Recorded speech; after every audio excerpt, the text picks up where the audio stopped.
আজ থেকে প্রায় 200 বছর আগের কথা। রাজধানীতে চলাচলের জন্য তেমন কোনো যান্ত্রিক যানবাহন ছিল না। তখন এই ঘোড়ার গাড়িতে চেপেই অভিজাত শ্রেণীর মানুষেরা চলাচল করতেন। ধীরে ধীরে সাধারণ মানুষের কাছেও এটি জনপ্রিয় হয়ে ওঠে। কিন্তু কালের বিবর্তনে যান্ত্রিক যানবাহনের দাপটে আজ ক্রমেই হারিয়ে যেতে বসেছে এই ঘোড়ার গাড়ি। গুটি কয়েকটি ঘোড়ার গাড়ি যাত্রীদের নিয়ে ছুটছে সদরঘাট থেকে গুলিস্তানের গোলাপশাহ মাজার পর্যন্ত।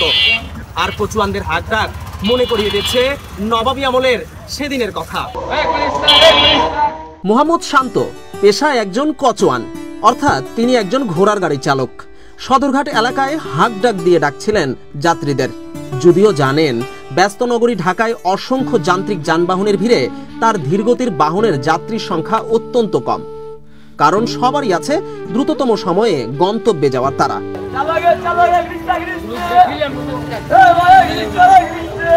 অথচ কয়েক দশক আগেও শান্তর মতো কচুয়ানদের যাত্রীর চিন্তা করতেই হতো না।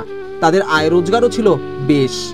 সময়ের পরিক্রমায় বদলে গেছে সেই অবস্থা। আমরা ছোটতে ঘোড়া গাড়ি চালাইতেছি, রোডে জ্যাম হয়, জ্যামের জন্য গাড়ি চালাইতে পারি না, রোডে অনেক ঝামেলা হইতেছে, কিন্তু আমার মতন আগের মতন ইনকাম নাই।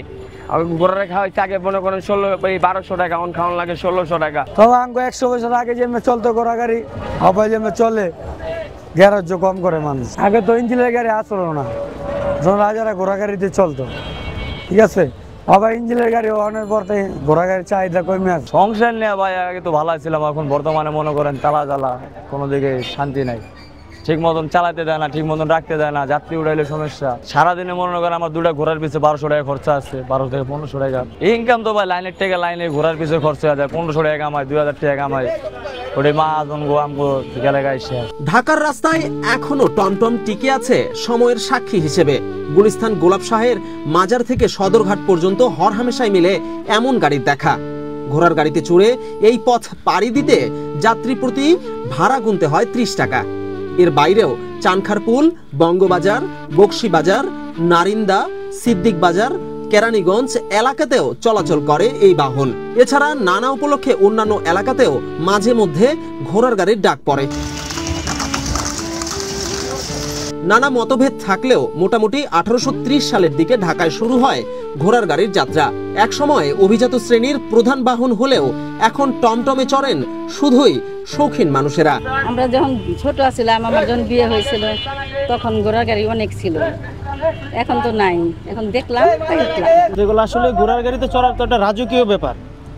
আগের দিনের মুঘল সম্রাটের রাজারা চলাচল করতো।